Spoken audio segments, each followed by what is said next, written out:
speeches from some of the leaders that you've mentioned. And of course, I saw what the Honorable Kamket said, and also the Honorable Oscar Sudi.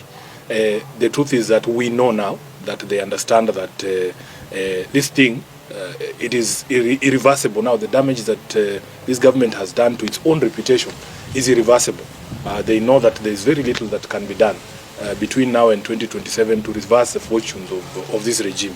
So you can see that they have become irritated, agitated. The young Kenyans on social media have succeeded in getting under their skin.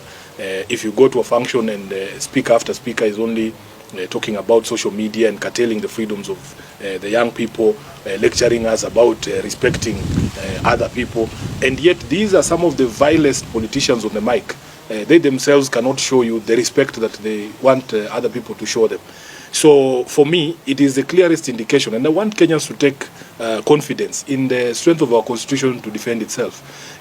Nobody can stand somewhere and tell us they will manufacture another president for 24 years. It will not happen. Honorable Kamket should be told it will not happen. This is not 1980. This is not the generation that they used to sell fear to. The Kenyan of today is a Kenyan who understands the constitution, their rights. They know for a fact that you cannot impose yourself on Kenyans. I am telling you, the only way for any elected leader to win re-election is to do the things you promise to do for Kenyans, is to make the lives of Kenyans better. Now that they understand that it is going to be impossible for them to deliver on any of the promises that would make Kenyans look at them favorably, they are now openly threatening to violate the constitution and the rights of Kenyans and to try and force themselves upon the people.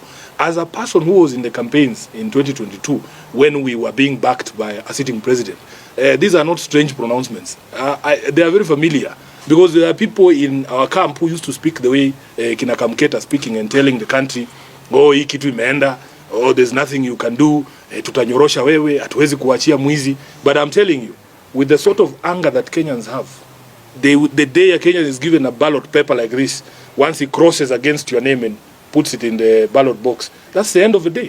That's the end of everything. So I want to assure Kenyans that this chest stamping should not scare anybody. Just come out and express yourself. Speak, because these constitutional freedoms that we enjoy, they were very hard fought. They were fought for by blood and sweat. You know, you can see that there's a lot of nostalgia from the old Kanu hawks to go back to those days where you could just abduct someone and throw them into a prison without trial. But at least that was the law then. It was legal. There was a law that backed that detention without trial.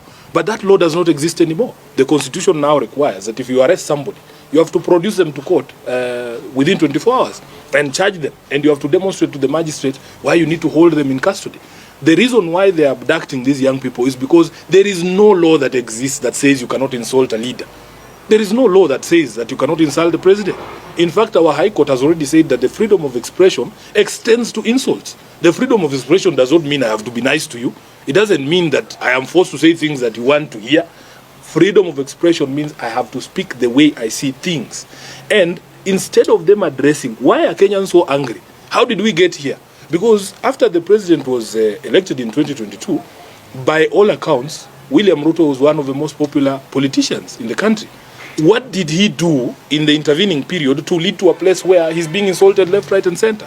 Instead of addressing those questions, the cause, they are addressing the symptoms. And I can tell you, for as long as your policies and the actions of your government continue to make life more difficult for Kenyans, for as long as you don't demonstrate respect for the people, for as long as your court jesters, the ones you are talking about, are speaking to Kenyans in the way that they are speaking to them, then nobody's going to respect you. Respect is earned. It's not something you force. You cannot force people to respect you. Respect is earned from how you conduct yourself, how you relate with people, how you demonstrate respect for the people as required under Chapter 6 of the Constitution. So unfortunately for him, he is surrounded by people who have decided that they have to tear him down. They're going to take him down.